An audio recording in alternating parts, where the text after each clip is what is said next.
Praise Lord. കർത്താവിൻ്റെ നാമം ഇന്ന് ഈ വിശുദ്ധ ദിവസത്തിൽ മഹത്വപ്പെടുമാറാകട്ടെ. ഒരു പ്രാവശ്യം കൂടെ സ്വർഗത്തിലെ ദൈവത്തെ നോക്കി സ്തുതിപ്പാൻ, ആരാധിപ്പാൻ ദൈവം നമ്മെ ഒരുക്കിയ നല്ല ഈ അവസരത്തെ ഓർത്തുകൊണ്ട് ദൈവത്തെ നന്ദിയോടെ സ്തുതിക്കുന്നു. നമ്മുടെ ജീവിതത്തിൽ പ്രതികൂലങ്ങളും പ്രതിബന്ധനങ്ങളും നമ്മുടെ ജീവിതത്തിൽ അടുത്ത് വരുമ്പോൾ നമ്മൾ തകർന്നു പോകാനല്ല, നമ്മെ കരം പിടിച്ച് നടത്തുന്ന ഒരു കർത്താവ് നമ്മുടെ കൂടെയുണ്ട്. എല്ലാവരും നമ്മെ ഉപേക്ഷിച്ച് പോകാം, ആരും നമ്മെ കൈപിടിച്ച് കയറ്റാത്ത ഇരിക്കുന്ന സാഹചര്യത്തിൻ്റെ നടുവിലും ദൈവത്തിൻ്റെ കരം, കർത്താവായ യേശു ക്രിസ്തുവിൻ്റെ കരം നമ്മുടെ കൂടെയുണ്ട് എന്ന് വിശ്വസിച്ച് നാം മുന്നോട്ട് പോയാൽ ദൈവം നമ്മെ കരം പിടിച്ച് നടത്തുവാനിടയായിത്തീരും. നമ്മൾ ഇന്ന് പകൽക്കാലം അല്പനേരത്തെ ചിന്തയ്ക്കായിട്ട് ദൈവവചനത്തിൽ നിന്ന് തിരഞ്ഞെടുത്തിരിക്കുന്നത് യെശയ്യാ പ്രവാചകൻ്റെ പുസ്തകം 55-ാം അധ്യായം അതിൻ്റെ 8ഉം 9ഉം വാക്യങ്ങൾ വായിക്കുന്നു. യെശയ്യാ പ്രവാചകൻ്റെ പുസ്തകം 55-ാം അധ്യായം അതിൻ്റെ 8ഉം 9ഉം വാക്യങ്ങൾ. എൻ്റെ വിചാരങ്ങൾ നിങ്ങളുടെ വിചാരങ്ങളല്ല, നിങ്ങളുടെ വഴികൾ എൻ്റെ വഴികളുമല്ല എന്ന് യഹോവ അരുളി ചെയ്യുന്നു. ആകാശം ഭൂമിക്ക് മീതെ ഉയർന്നിരിക്കുന്നത് പോലെ എൻ്റെ വഴികൾ നിങ്ങളുടെ വഴികളിലും എൻ്റെ വിചാരങ്ങൾ നിങ്ങളുടെ വിചാരങ്ങളിലും ഉയർന്നിരിക്കുന്നു. ഇവിടെ കർത്താവായ യേശു ക്രിസ്തുവിൻ്റെ ദൈവത്തിൽ നിന്ന് കർത്താവ് യേശു ക്രിസ്തുവിന് മുമ്പ് ഉണ്ടായിരുന്ന പ്രവാചകന്മാരിൽ കർത്താവായ യേശു ക്രിസ്തുവിൻ്റെ ജനനം മുതൽ അവൻ്റെ ഉത്ഭവം എങ്ങനെ ആയിരിക്കുമെന്ന് പ്രവചിച്ച പ്രവാചകനായ യെശയ്യാവ് 55-ാം അധ്യായത്തിൽ എഴുതി വരുമ്പോൾ ആ ദൈവത്തിൻ്റെ വിചാരത്തെക്കുറിച്ച് ഇവിടെ നമ്മൾ കാണുകയാണ്. നമ്മുടെ ചിന്തകൾ എപ്രകാരമാണ്, ദൈവത്തിൻ്റെ ചിന്തകൾ എപ്രകാരമാണ്, നമ്മുടെ വഴികൾ എപ്രകാരമാണ്, ദൈവത്തിൻ്റെ വഴികൾ എപ്രകാരമാണ് എന്ന് ഈ വചനത്തിലൂടെ നമുക്ക് കാണുവാൻ കഴിയുന്നു. എൻ്റെ വിചാരങ്ങളല്ല നിങ്ങളുടെ വിചാരങ്ങൾ. ദൈവത്തിൻ്റെ വിചാരങ്ങളും നമ്മുടെ വിചാരങ്ങളുമായിട്ട് അതൊത്തിരി അകലമാകുന്നു എന്ന് ദൈവവചനത്തിലൂടെ നമ്മൾ കാണുകയാണ്. മനുഷ്യൻ്റെ വിചാരം എന്താണ്? നാളെക്കുറിച്ചുള്ള ചിന്തകളാണ് അവൻ്റെ ജീവിതത്തിൽ കടന്നു വരുവാറുള്ളത്. മുന്നോട്ടുള്ള ഭാവിയെക്കുറിച്ചുള്ള വിചാരങ്ങൾ, ചിന്തകളും ഭാരങ്ങളും അവൻ്റെ ജീവിതത്തിൽ കടന്നു വരികയാണ്. എന്നാൽ ദൈവത്തെ നമ്മെക്കുറിച്ചുള്ള വിചാരം നമുക്ക് എത്രമാത്രമെന്ന് ഈ വചനത്തിലൂടെ നമുക്ക് തിരിച്ചറിയുവാൻ കഴിയുകയാണ്. അവിടെ പറയുകയാണ്, എൻ്റെ വിചാരങ്ങൾ നിങ്ങളുടെ വിചാരങ്ങളല്ല, നിങ്ങൾ വിചാരിക്കുന്നത് പോലെ, നിങ്ങൾ ചിന്തിക്കുന്നത് പോലെയല്ല എൻ്റെ വിചാരങ്ങളെന്ന് ദൈവം പറയുകയാണ്. നമ്മുടെ വിചാരങ്ങൾ എന്താണ്? മനുഷ്യൻ താൻ വിചാരിക്കുന്നതും ചിന്തിക്കുന്നതും താൻ സ്വപ്നം കാണുന്നതൊക്കെയും ഈ ലോകത്തിലുള്ള കാര്യങ്ങളായിരിക്കും അവൻ ചിന്തിച്ചു കൊണ്ടിരിക്കുന്നത്. എന്നാൽ ദൈവം തൻ്റെ മനുഷ്യനെ സ്വന്തം ആ സ്വരൂപത്തിലും സദൃശ്യത്തിലും സൃഷ്ടിച്ച മനുഷ്യന് ദൈവത്തിൻ്റെ വഴി അവന് ഉപദേശിച്ചു കൊടുക്കുവാനായിട്ട് ദൈവത്തിനൊരു പദ്ധതി ഉണ്ടായിരുന്നു എന്ന് നമ്മൾ കാണുകയാണ്. അതുകൊണ്ടാണ് നമ്മൾ ഇവിടെ പറയുന്നത്, എൻ്റെ വിചാരങ്ങളെ അല്ല നിങ്ങളുടെ വിചാരങ്ങളെന്ന് നാം മനസ്സിലാക്കുക. നിങ്ങളുടെ ചിന്തകളല്ല എൻ്റെ ചിന്തകൾ, നിങ്ങളുടെ വഴികളല്ല എൻ്റെ വഴികൾ. നിങ്ങളുടെ വഴികളും എൻ്റെ വഴികളും തമ്മിൽ അതൊത്തിരി അകലമാണ്, അല്ലെങ്കിൽ ഒത്തിരി ഡിസ്റ്റൻസിലാണ് ആയിരിക്കുന്നുവെന്ന് ദൈവവചനത്തിലൂടെ കാണുകയാണ്. അപ്പോൾ അവിടെ 9-ാം വാക്യത്തിൽ വായിക്കുന്നു, ആകാശം ഭൂമിക്ക് മീതെ ഉയർന്നിരിക്കുന്നത് പോലെ എൻ്റെ വഴികൾ നിങ്ങളുടെ വഴികളിലും എൻ്റെ വിചാരങ്ങൾ നിങ്ങളുടെ വിചാരങ്ങളിലും ഉയർന്നിരിക്കുന്നു. നോക്കണം, നിങ്ങളുടെ വഴികളും നിങ്ങളുടെ വിചാരങ്ങളിലും എങ്ങനെയാണ്? ആകാശവും ഭൂമിയും തമ്മിലുള്ള അകലമായിട്ടാണ് അവിടെ കാണുന്നത്. അത്രമാത്രം മനുഷ്യൻ്റെ വിചാരങ്ങളും മനുഷ്യൻ്റെ വഴികളും ദൈവത്തിൽ നിന്ന് എത്രമാത്രം അകലമാകുന്നു എന്നാണ് പറയുന്നത്. കാരണം ഈ ലോകത്തിലുള്ള മനുഷ്യൻ ഭൂമിയുള്ളതൊക്കെയും അന്വേഷിക്കുമ്പോൾ, ഭൂമിയിലുള്ളത് തിരഞ്ഞുകൊണ്ടിരിക്കുമ്പോൾ, എന്നാൽ ദൈവത്തിൻ്റെ വചനത്തിൽ ഇന്ന് പകൽക്കാലം പറയുകയാണ്, നാം ദൈവത്തിൻ്റെ വഴിയെയും ദൈവത്തിൻ്റെ വിചാരങ്ങളെയും നാം തിരിച്ചറിയുവാനായിട്ട്, നമ്മുടെ ജീവിതം മുന്നോട്ട് കൊടുക്കുവാനായിട്ട് നമുക്ക് എത്ര പേർക്ക് കഴിയും ദൈവസന്നിധിയിൽ? കർത്താവ്, എൻ്റെ ഇഷ്ടമല്ല, എൻ്റെ വിചാരങ്ങളല്ല, നിൻ്റെ വിചാരം തന്നെ എൻ്റെ ജീവിതത്തിൽ നടക്കണമെന്ന് ദൈവസന്നിധിയിലേക്ക് നമ്മളെ തന്നെ ഒന്ന് സമർപ്പിക്കുവാനായിട്ട്. നമ്മുടെ വിചാരങ്ങൾ പലപ്പോഴും ഈ ലോകത്തിൻ്റെ ചില ചിന്തകളായിരിക്കും. ലോകത്തിൽ എങ്ങനെ മുന്നേറാം, ലോകത്തിൽ എങ്ങനെ നല്ല ജീവിതം നയിക്കാം, ലോകത്തിൽ എങ്ങനെ നമുക്ക് മുന്നോട്ട് നയിക്കപ്പെടാം എന്നൊക്കെയും നാം ചിന്തിക്കുന്ന ചിന്തകളാണ് ഈ ലോകത്തിലെ ചിന്തകൾ. എന്നാൽ ദൈവം പറയുന്നു, നിങ്ങളുടെ ചിന്തകളും ദൈവത്തിൻ്റെ ചിന്തകളും തമ്മിൽ എത്രമാത്രം, ഭൂമിയും ആകാശവും തമ്മിൽ എത്രമാത്രം അകലമായിരിക്കുന്നുവെന്ന് ദൈവവചനത്തിലൂടെ നമ്മൾ കാണുകയാണ്. അപ്പോൾ നമ്മുടെ വിചാരം എപ്രകാരമാകുന്നുവെന്ന് വീണ്ടും നമുക്കൊരു വചനം കൂടെ വായിക്കാം. യെശയ്യാ പ്രവാചകന്റെ പുസ്തകം 64 അധ്യായം, യെശയ്യാ ചാപ്റ്റർ 64.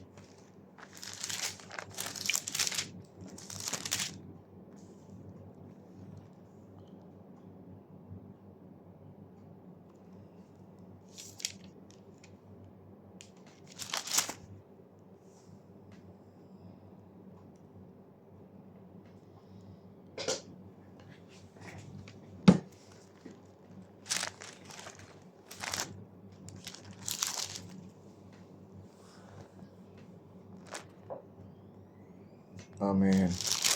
70.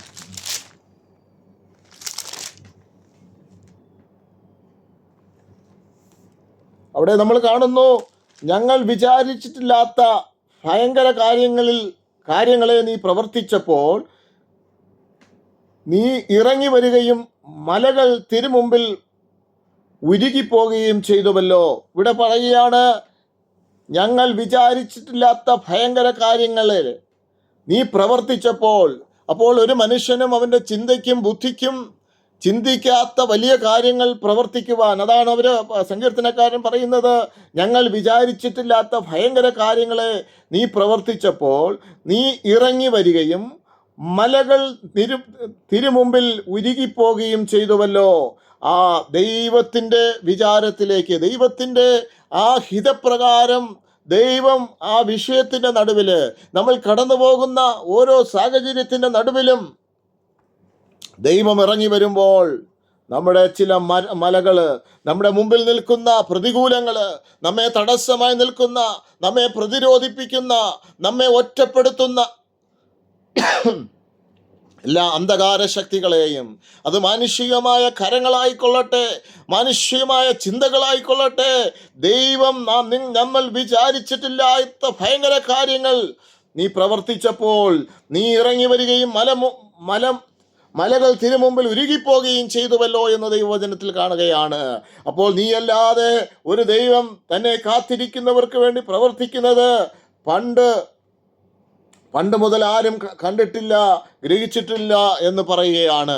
ദൈവത്തിൻ്റെ വിചാരം അല്ലെങ്കിൽ ദൈവത്തിൻ്റെ പ്രവൃത്തി, അവൻ വലിയവനാണ്, ദൈവം പ്രവൃത്തിയിൽ ഭയങ്കരനാണ്, അവൻ സർവശക്തനാണ്, അവൻ വിടുവിക്കുന്ന ഒരു ദൈവമാ, അവൻ നമ്മുടെ ജീവിതത്തിൻ്റെ നടുവിൽ പ്രവർത്തിക്കുന്ന ഒരു ദൈവമെന്നും നമ്മുടെ വിചാരമല്ല, ദൈവത്തിൻ്റെ വിചാരത്താൽ ഞങ്ങൾ വിചാരിച്ചിട്ടില്ലാത്ത, നമ്മൾ ആരും ചിന്തിക്കാത്ത ഓരോ വിഷയത്തിൻ്റെ നടുവിലും ദൈവം ഭയങ്കര കാര്യങ്ങളെ നീ പ്രവർത്തിച്ചപ്പോൾ നീ ഇറങ്ങി വരികയും മലകൾ തിരുമുമ്പിൽ ഉരുകിപ്പോകുകയും ചെയ്തുവല്ലോ എന്ന് ദൈവവചനത്തിൽ നമ്മൾ കാണുകയാണ്. ഈ മലകളെ, താമ്രവാതിലുകളെ ഖണ്ഡിപ്പിക്കുന്ന ഒരു ദൈവപ്രവൃത്തി നമ്മുടെ ജീവിതത്തിൻ്റെ സാഹചര്യം, നമ്മുടെ മുമ്പിൽ നിൽക്കുന്ന ചില മലകൾ യേശുവിൻ്റെ നാമത്തിൽ നിന്ന് പകൽക്കാലം ഉരുകിപ്പോകുവാനായിട്ട് നമ്മെ തടസ്സം സൃഷ്ടിക്കുന്ന, ആത്മീക ആരാധനയ്ക്ക് തടസ്സം സൃഷ്ടിക്കുന്ന, ആത്മീക ശുശ്രൂഷകൾക്ക് തടസ്സം സൃഷ്ടിക്കുന്ന, എൻ്റെ ജനത്തെ ആരാധിപ്പാൻ വിട്ടയക്കില്ല എന്ന് നിൽക്കുന്ന ഫറവോന്യ പൊങ്ങി നിൽക്കുന്ന മഹാപർവ്വതമേ നീ ആർ എന്ന് ചോദിച്ചുകൊണ്ട് ഞങ്ങൾ ആണിക്കല്ല് കയറ്റുമ്പോൾ അന്ധകാര ശക്തികളെ ജയിക്കുവാനുള്ള ഒരു ദൈവശക്തി കൂടെ ദൈവം നമ്മിൽ പകരുകയാണ്.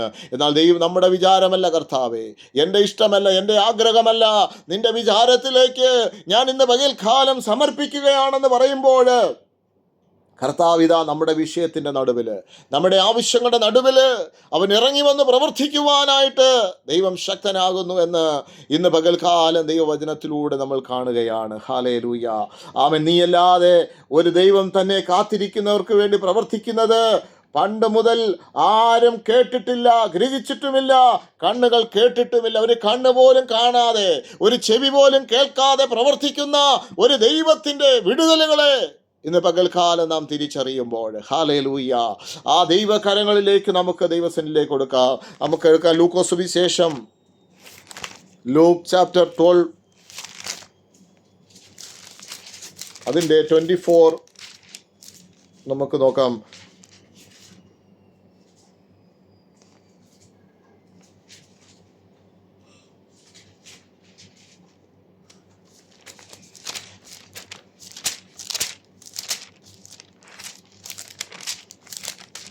അവിടെ നമ്മൾ കാണുകയാണ് ലൂക്കോസ് സുവിശേഷം 12-ാം അധ്യായം അതിൻ്റെ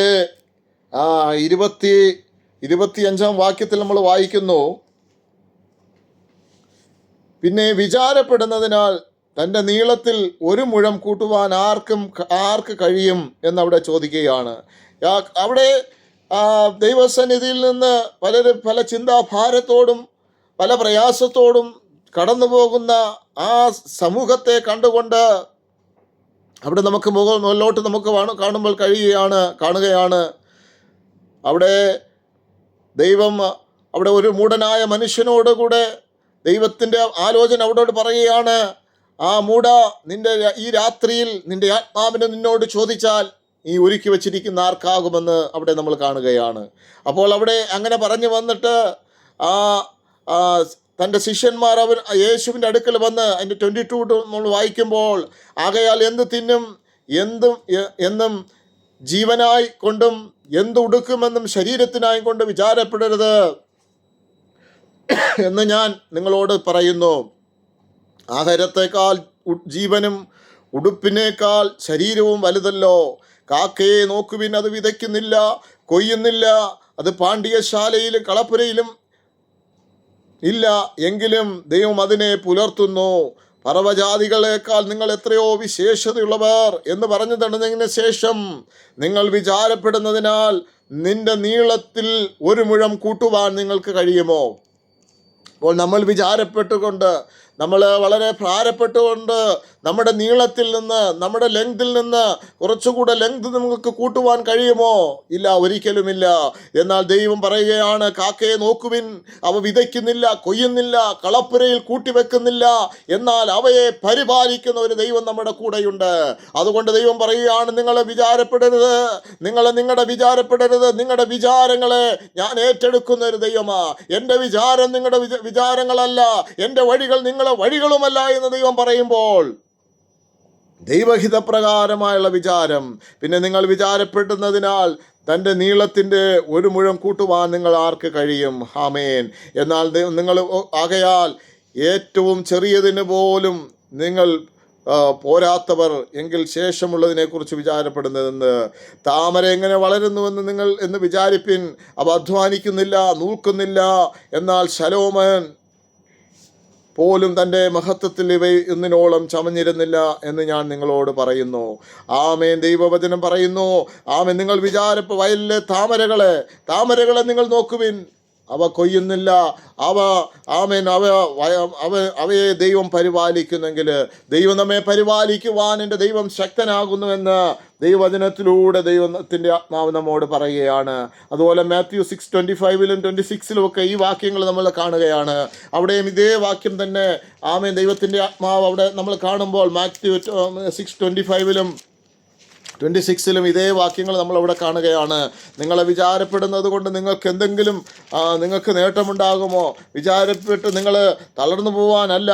എന്നാൽ ദൈവത്തിൻ്റെ ആത്മാവ് നമ്മോട് പറയുന്നത്, നിങ്ങൾ വിചാരപ്പെടരുത്.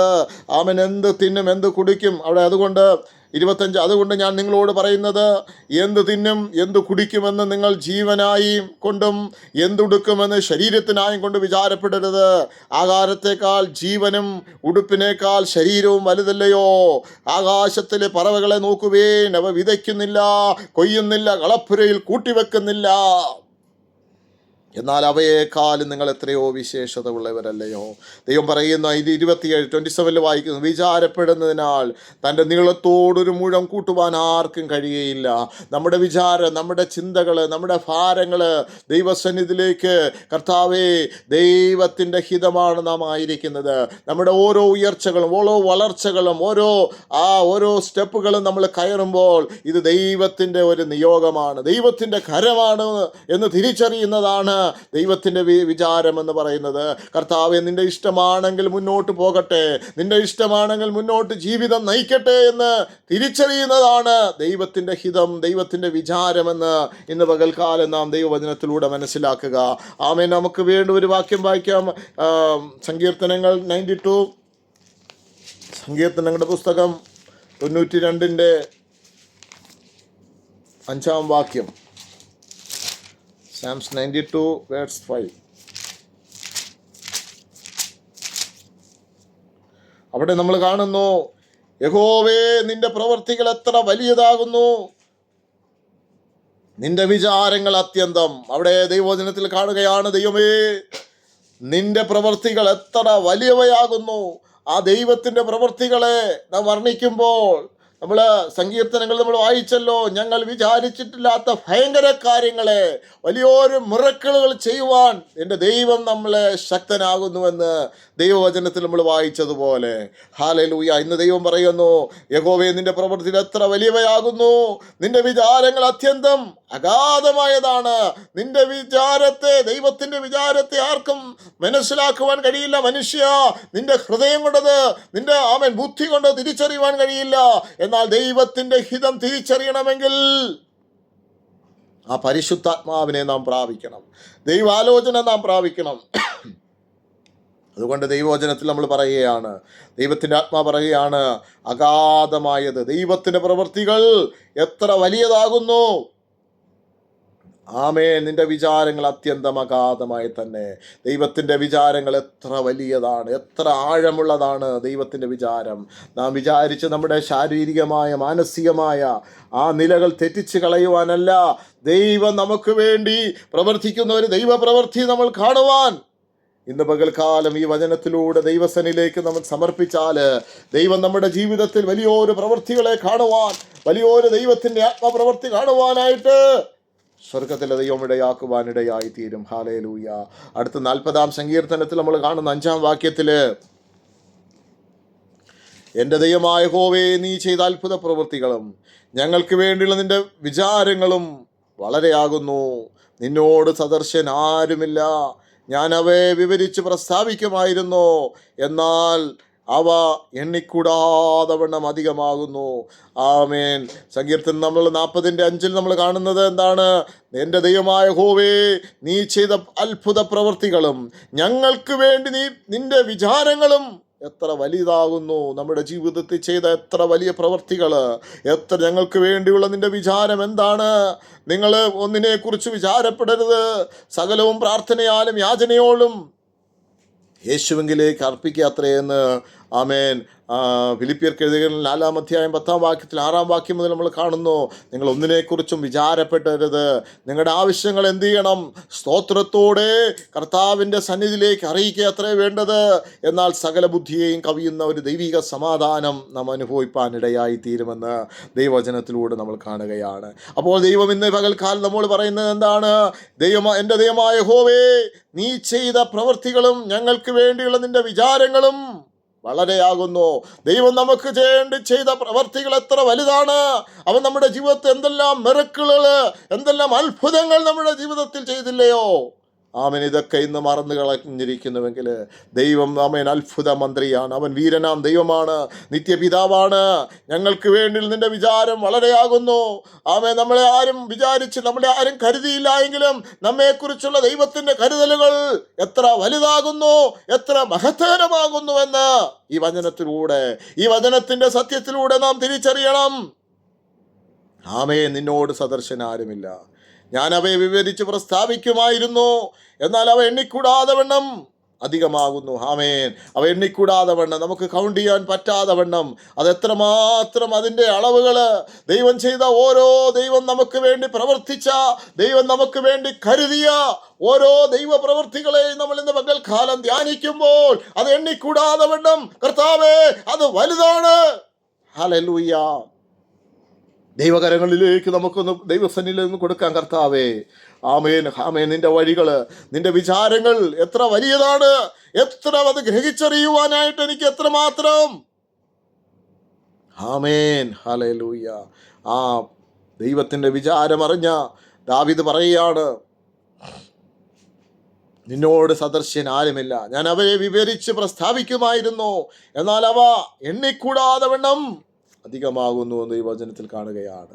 ദൈവം നമുക്ക് തന്നിരിക്കുന്ന എത്രയോ മിറക്കിൾ, എത്രയോ വണ്ടേഴ്സുകൾ, എത്രയോ അനുഗ്രഹങ്ങൾ, എത്രയോ വിടുതലുകൾ, അത് നമുക്ക് എണ്ണിക്കൂടാതെ വണ്ണം ദൈവം നമ്മെ നടത്തിയില്ലയോ? എണ്ണിക്കൂടാതെ വണ്ണം ദൈവം നമ്മെ കരുതിയില്ലയോ?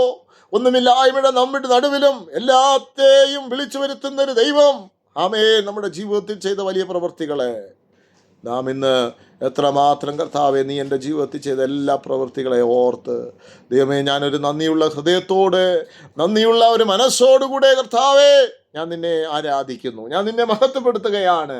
ദൈവം ചെയ്ത സകല നന്മകൾക്കും ഞാൻ എൻ്റെ ദൈവത്തിന് മഹത്വം കരയറ്റുകയാണ്. ഇതാണ് നമ്മുടെ ജീവിതത്തിൽ വേണ്ടിയത്. അതുകൊണ്ട് നമുക്ക് ദൈവവചനത്തിലൂടെ നമ്മൾ ഇന്ന് വായിച്ച ഒരു വാക്യത്തിൽ നമ്മൾ കാണുന്നു, ആമേൻ, 55:8-9 നമ്മൾ വായിച്ചത്. എൻ്റെ വിചാരങ്ങൾ നിങ്ങളുടെ വിചാരങ്ങളല്ല, ആമേൻ, നിങ്ങളുടെ വഴികൾ എൻ്റെ വഴികളുമല്ല എന്ന് യഹോവ അരുളി ചെയ്യുന്നു. ആമേൻ. നമ്മുടെ വിചാരങ്ങൾ എപ്രകാരമാണ്? നമ്മുടെ വിചാരങ്ങളാണോ ദൈവത്തിൻ്റെ വിചാരങ്ങൾ? കർത്താവേ, നിൻ്റെ ഇഷ്ടത്തിലേക്ക്, നിൻ്റെ വിചാരങ്ങളിലേക്കും ദൈവം നമ്മളെ നയിക്കപ്പെടേണ്ടതിനായിട്ട് നമുക്കിന്ന് പകൽക്കാലം ദൈവസന്നിധിയോട് പ്രാർത്ഥിക്കാം. കർത്താവേ, എൻ്റെ വഴികളും നിൻ്റെ വിചാരങ്ങളും എത്രമാത്രം അത് ഡിസ്റ്റൻസ് ആണെന്ന് ഞാൻ ഇന്ന് പകലിൽ ഞാൻ മനസ്സിലാക്കിയിരിക്കുകയാണ്. ആകാശവും ഭൂമിയും തമ്മിൽ എത്രമാത്രം ഡിസ്റ്റൻസ് ആയിരിക്കുന്നു, അതുപോലെയാണ് എൻ്റെ വഴികളും എൻ്റെ വിചാരമെന്ന് ഇന്ന് പകൽക്കാലം വചനത്തിലൂടെ പരിശുദ്ധാത്മാവ് ഇടപെടുമ്പോൾ, ആമേൻ, ദൈവസന്നിധിയിലേക്ക് നമുക്ക് പറയാം, കർത്താവേ, എൻ്റെ വിചാരങ്ങളല്ല, നിന്റെ വിചാരം തന്നെ ഇന്ന് പകൽക്കാലം. ആമേൻ. ഹല്ലേലൂയ. ആമേൻ. നന്ദിയോടെ ദൈവനാമത്തെ നമുക്ക് സ്തുതിക്കാം. ഹല്ലേലൂയ. ഫിലിപ്പിയൻസ് അവസാനമായിട്ട് ഫിലിപ്പിയർക്ക് എഴുതിയ ലേഖനം 4 അധ്യായം അതിൻ്റെ 6 വാക്യം വായിക്കുന്നു. ഫിലിപ്പിയർ ചാപ്റ്റർ 4:6 അവിടെ ദൈവം പറയുകയാണ്, ഒന്നിനെക്കുറിച്ചും വിചാരപ്പെടരുത്, ഒന്നിനെക്കുറിച്ചും നിങ്ങൾ വിചാരപ്പെടുക. കാരണം ആമേ, നമ്മുടെ വിചാരങ്ങളല്ല ദൈവത്തിൻ്റെ വിചാരം. ദൈവത്തിൻ്റെ വിചാരവും നമ്മുടെ വിചാരവും, നമ്മുടെ വഴികളും ദൈവത്തിൻ്റെ വഴികളും, ആകാശവും ഭൂമിയും തമ്മിൽ എത്രമാത്രം അകലമായിരിക്കുന്നു. അതുകൊണ്ട് ദൈവം പറയുന്നു, നിങ്ങൾ ഒന്നിനെക്കുറിച്ചും വിചാരപ്പെടരുത്, ഒന്നിനെക്കുറിച്ചും നിങ്ങൾ ഭാരപ്പെടരുത്. പിന്നെ എന്താ ചെയ്യേണ്ടത്? എല്ലാറ്റിനും പ്രാർത്ഥനയാലും അപേക്ഷയാലും നിങ്ങളുടെ ആവശ്യങ്ങൾ സ്തോത്രത്തോട് ദൈവത്തോട് അറിയിക്കത്രേ വേണ്ടത്. ഒന്നിനെക്കുറിച്ച് നിങ്ങൾ വിചാരപ്പെടരുത്. എല്ലാറ്റിനും പ്രാർത്ഥനയോടും അപേക്ഷയോടും നിങ്ങളുടെ ആവശ്യങ്ങൾ, നിങ്ങളുടെ എന്താവശ്യങ്ങളും കർത്താവിനോട് നാം തുറന്നു പറയുവാനായിട്ട്. അപ്പോൾ അറിയിക്കുമ്പോൾ നിങ്ങൾക്ക് എന്താണ് ദൈവം തരുന്നത്? എൻ്റെ 7 വാക്യം, എന്നാൽ സകല ബുദ്ധിയെയും കവിയുന്ന ഒരു ദൈവിക സമാധാനം നിങ്ങളുടെ ഹൃദയങ്ങളിൽ നിറയുവാനിടയായി തീരുമെന്ന് ദൈവവചനത്തിലൂടെ ഇന്ന് പകൽക്കാലം പരിശുദ്ധാത്മാവ് നമ്മോട് പറയുമ്പോൾ, ആമേൻ, ഈ വചനം നമ്മുടെ ജീവിതത്തിൽ, കർത്താവേ, നിൻ്റെ വഴിയും എൻ്റെ വഴിയും, എൻ്റെ വിചാരം എത്രമാത്രം അകലമായിരിക്കുന്നുവെന്ന് പകൽക്കാലം നാം ചിന്തിച്ചല്ലോ. ഇന്ന് ദൈവവചനത്തിലൂടെ, കർത്താവേ, എൻ്റെ വഴി എപ്രകാരമുള്ളതാണ്, എൻ്റെ വിചാരം എപ്രകാരമാണ്, ഇന്ന് പകൽക്കാലം ഈ വചനത്തിലൂടെ പരിശുദ്ധാത്മാവ് നമ്മോട് സംസാരിക്കുമ്പോൾ, ഈ വചനങ്ങളാൽ പരിശുദ്ധാത്മാവ് നമ്മെ സഹായിക്കുമാറാകട്ടെ. ആമേൻ. സ്തോത്രം.